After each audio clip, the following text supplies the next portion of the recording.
Pierre Auguste Renoir was born February 25th, 1841, in France. He was one of seven children. When he was 4 years old, the family moved to Paris.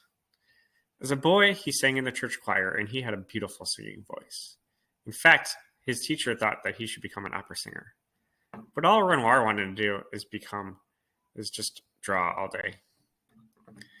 Renoir's first painting job was in 1854, and he started working at a porcelain factory. Porcelain is a type of white glass that's used for cups and plates and jewelry boxes, and he would paint these beautiful designs of flowers on them. They were very expensive. He worked there for 4 years, painting designs on cups and saucers, and he was only 13 years old. Renoir was very talented. In fact, this is one of the saucers that he did. In 1861, Renoir enrolled in a famous art school in Paris. He became friends with many artists.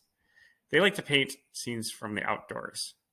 This is called en plein air, which means in open air.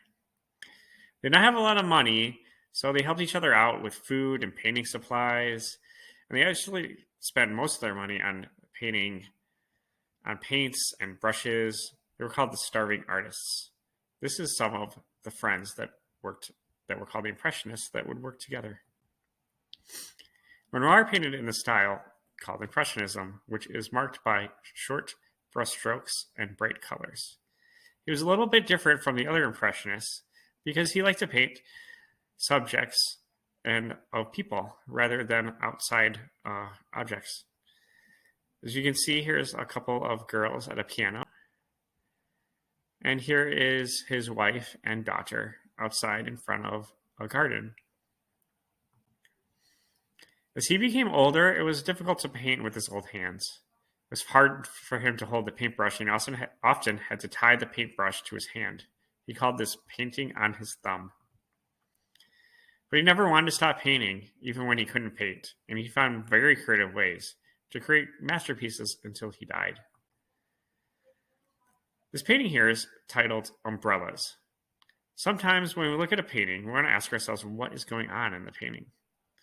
What do you notice first about this painting? If you're in this picture, what do you might think that you would hear?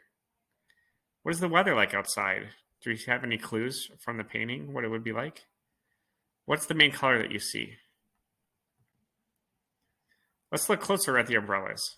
It's like a lot of blues, but not just one shade of blue, different shades of blue.